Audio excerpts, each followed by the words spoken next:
They said your best years were behind you. They didn't say it to your face, of course not directly, but you heard it in the tone when your doctor stopped talking about building strength and started talking about managing decline.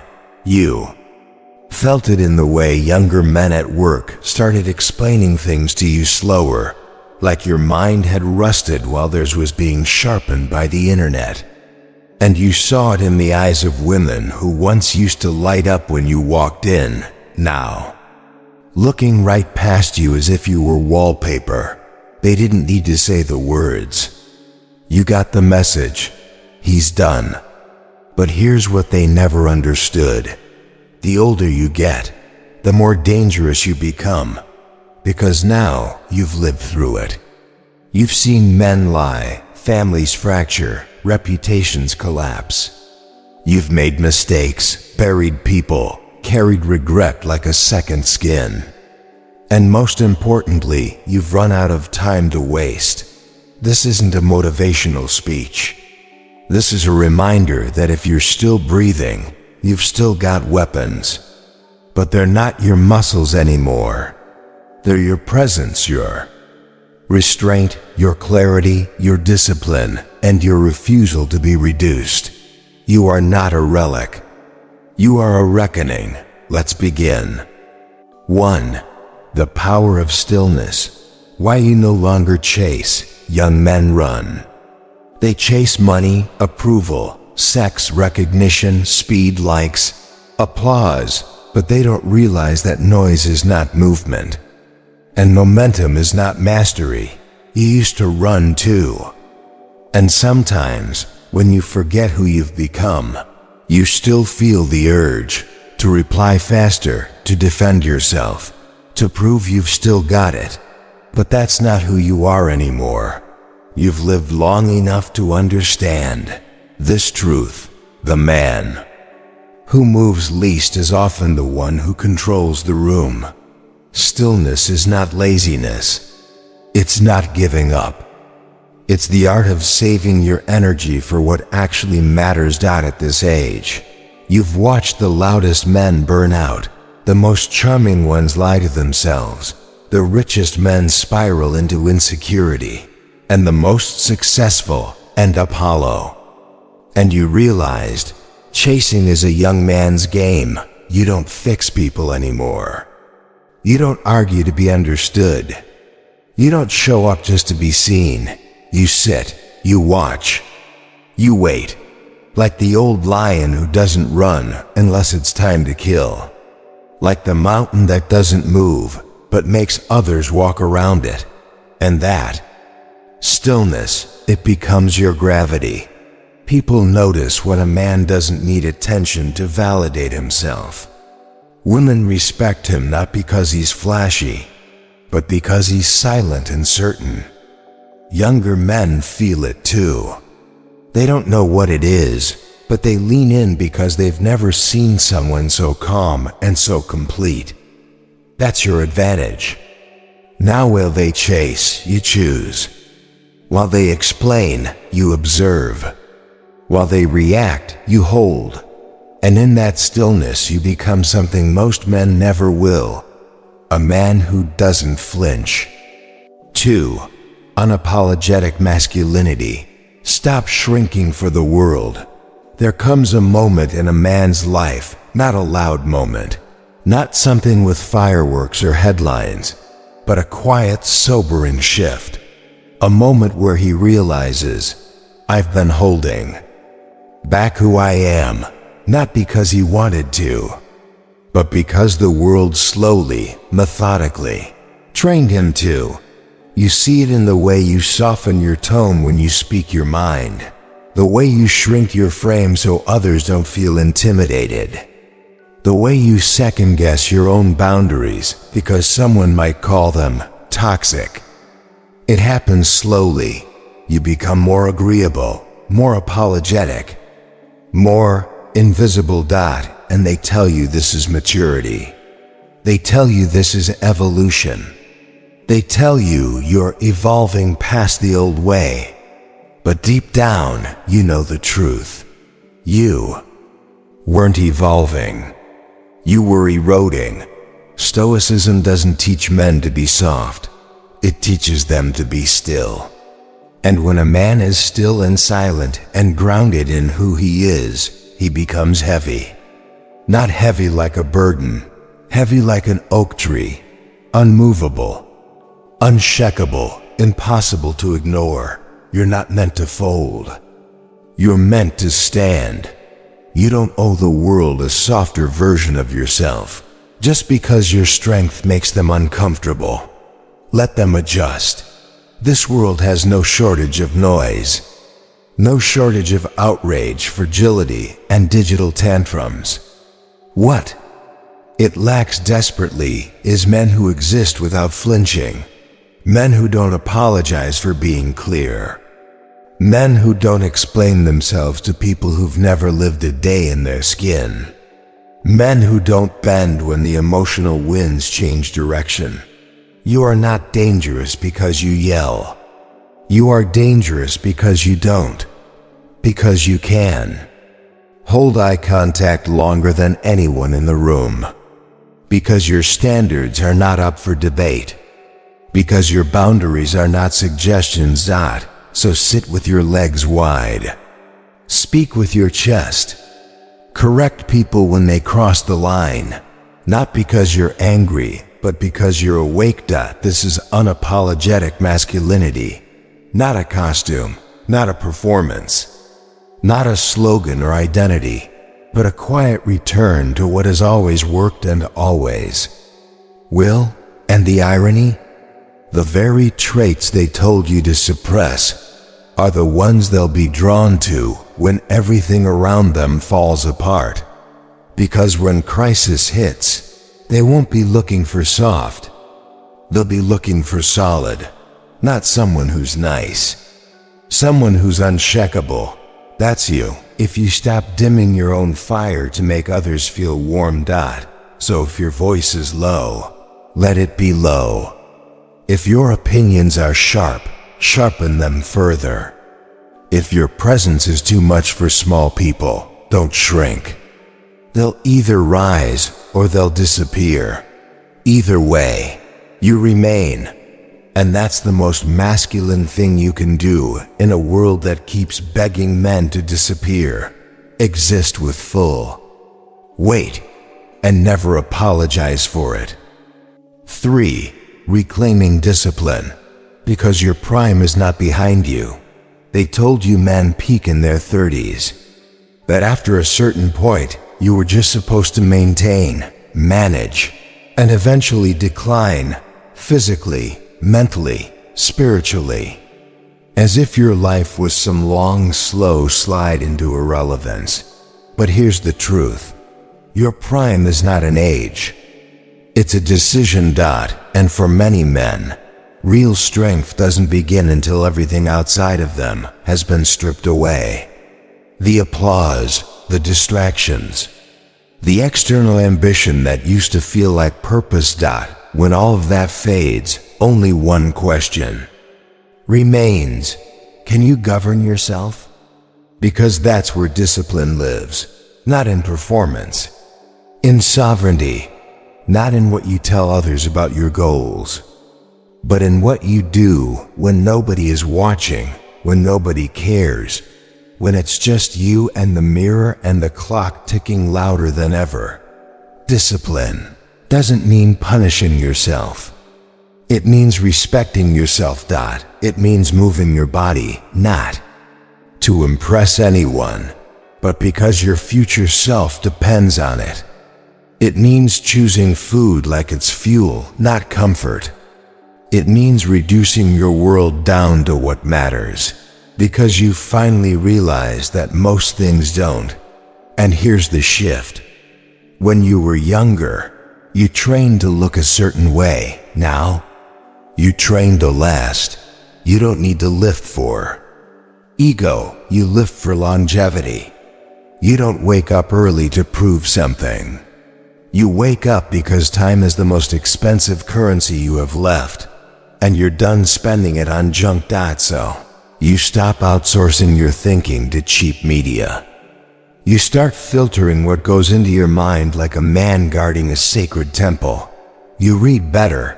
You eat slower. You breathe deeper. You speak less, because you know that anything undisciplined gets weaker. And at this point in your life, weakness is no longer just inefficient, it's dangerous. You reclaim the routine, not because it makes you feel productive, but because structure is strength, not rigidity, not self-punishment, but order self-imposed, self-honoring order. And it's that order that makes you magnetic again. You don't look like a man who's searching for the next dopamine hit. You look like a man who's building something eternal, not a brand. Presence. This isn't about abs. It's about energy, clarity, command. It's about walking into a room and people feeling that you've done the hard things quietly, consistently, relentlessly. And they don't know what it is, but they respect it. Discipline is not flashy. It doesn't need to be. It's the calm in your eyes, the steadiness in your voice, the ease in your posture, because a man who can master himself doesn't need to dominate others. He just moves. Like someone no longer at war with himself. So if you've slipped, get back up. If you've lost your edge, start sharpening, not to impress, not to perform. But to become the kind of man your younger self would admire, and your older self will thank. Because your prime doesn't come from testosterone levels or metabolism. Speed. It comes from the moment you stop running from discipline and start becoming it. 4. The woman question. Stop chasing, start choosing. There's a moment quiet, sudden, when the game changes. Not because you got tired, not because you gave up, but because you finally saw it for what it was. You've spent years chasing, not always in desperation, but in momentum, trying to prove, to impress, to win her attention, her approval, her affection. You played it smooth. You worked hard. You tried to say the right thing, wear the right look, show up at the right time. And maybe it worked for a while. But eventually, you woke up to something deeper. The men who chase rarely choose. And the men who choose rarely chase. Because here's the paradox most men don't figure out until later in life. The moment you stop chasing women is the moment they start leaning in. Not all of them. Not the ones who feed on your neediness, who crave being pedestalized, who measure their worth by how much of your energy they can consume. The ones who are worth your attention. The ones who are grounded, feminine, fully alive. They are drawn to one thing above all else. A man who doesn't need them. Not because he's bitter, not because he's wounded, but because he's full. You stop trying to be younger. You stop trying to be cool. You stop filtering yourself so she doesn't feel intimidated. Instead, you walk into a room not wondering if women will notice you, but deciding who's worth your attention. You dress for clarity. You speak from your chest. You move with purpose. And when a woman feels that, really feels that, she doesn't see an old man. She sees weight. She sees a man who won't orbit her moods, won't perform to win her favor, won't compromise his presence to avoid discomfort. And that's rare, because most men are still performing, still proving, still contorting themselves to be what they think she wants. But you've stopped needing to be wanted. And ironically, that's what makes you irresistible. You're not louder. You're quieter, more certain, more composed. You don't chase beauty. You measure it. You don't cling to attention. You observe who offers it freely. And when you choose a woman now, It's not because you need to be completed. It's because you see her clearly. Not as a trophy, not as a solution, but as a reflection of the life you've built. So if she can't meet your calm, let her spin. If she can't match your clarity, let her talk in circles. If she doesn't feel your presence and adjust herself accordingly, then she was never meant for the version of you that finally stopped chasing. You're not invisible. You're just no longer broadcasting your desire to everyone, hoping someone reflects it back. Now your silence speaks louder. Your distance draws more than your attention ever did. Your groundedness makes her wonder what it would feel like to be chosen by a man who no longer needs to prove anything. That's the woman question. And the answer? Stop chasing. Start choosing. 5. Legacy mode. Build the story they'll tell when you're gone. There comes a point, not marked by a birthday or a number on your driver's license, but a shift in how you measure time. It's no longer about how much of it you have left. It's about what echoes when you're no longer here to use it. This is legacy mode. And once you enter it, everything changes. You no longer live just to accumulate. You live to distill, to refine, to become the kind of man whose presence lingers longer than his name. Most men are remembered for things that don't matter: the job title, the square footage, the watch, the car. But real legacy isn't written in assets. It's carved into behavior. It's how you showed up when nobody was looking, how you treated people who couldn't repay you, how you responded when the room needed strength and everyone else was looking down.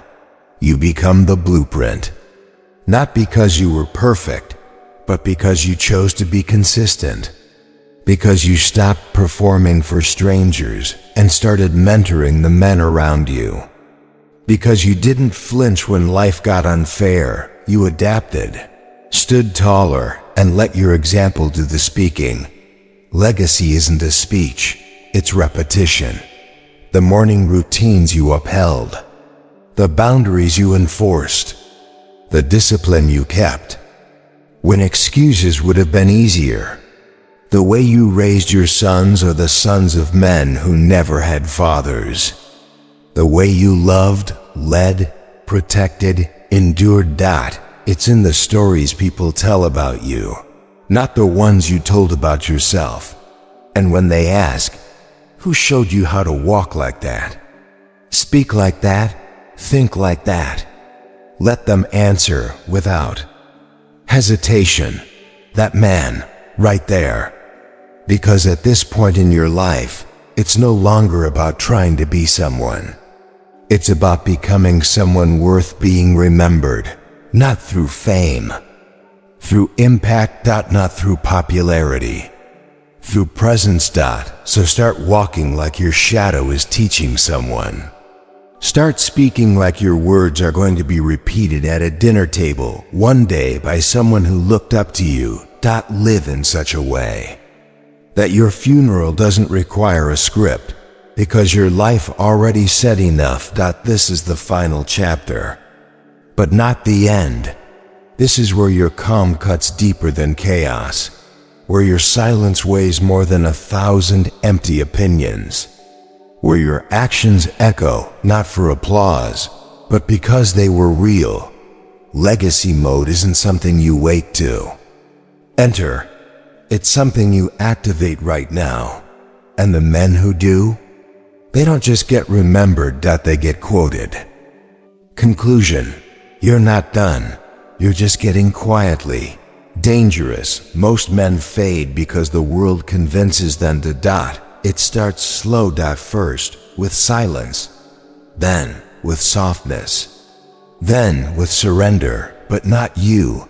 You didn't come this far just to become invisible.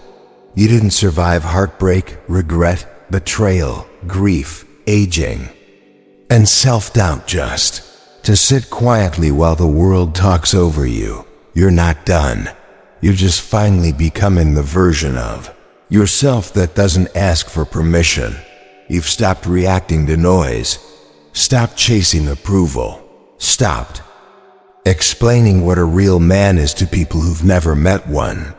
Now, you move slower but with weight. Now, you speak less, but say more. Now, you don't beg to be seen. You decide what's worth looking at. This chapter of your life? It's not about staying relevant. It's about becoming unforgettable.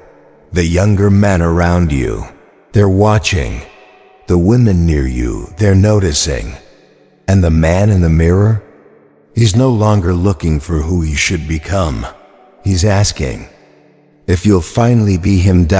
So if this stirred something in you, if something in your chest tightened, your jaw set, your eyes went quiet while reading this, then don't ignore it. You didn't lose your edge. You just forgot where you put it.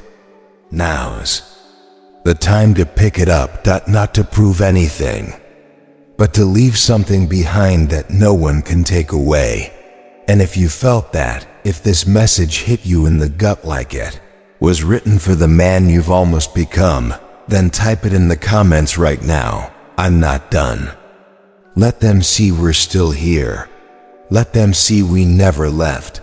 Let them feel the return of men who move with calm, lead with weight, and walk with purpose. And if this isn't the last video you need, if you want more like this, for men like you, then subscribe. Not for motivation, not for hype, but for clarity, for strength, for brotherhood, in a world that's forgotten what men really are. Because we don't need more noise, we need more men who remember who they are.